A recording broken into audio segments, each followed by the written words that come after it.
Paris অলিম্পিক্সকে স্বর্ণপদক জয়ের উৎসবে পরিণত করেছেন ফ্রান্সের সাঁতারু লিও মার্শো।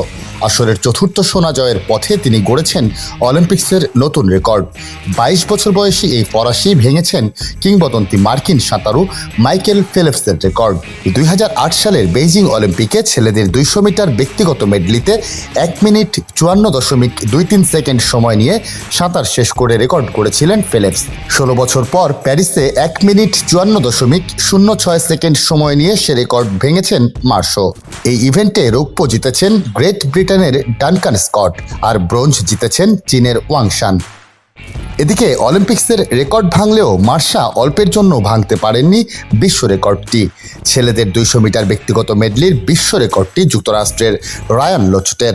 2011 সাল থেকে টিকে থাকা রেকর্ডটি মাত্র 0.06 সেকেন্ডের জন্য ছুঁতে পারেননি 22 বছর বয়সী ফরাসি সাঁতারু। অলিম্পিক্সের ইতিহাসে চতুর্থ সাঁতারু হিসেবে এক আসরে 4টি স্বর্ণপদক জিতেছেন মার্শো। মার্শোর আগে এই কীর্তি গড়েছিলেন 2004 ও 2008 সালে মাইকেল ফেলপস, 1972 সালে মার্ক স্পিটস ও 1998 সালে ক্রিস্টিন ওটো।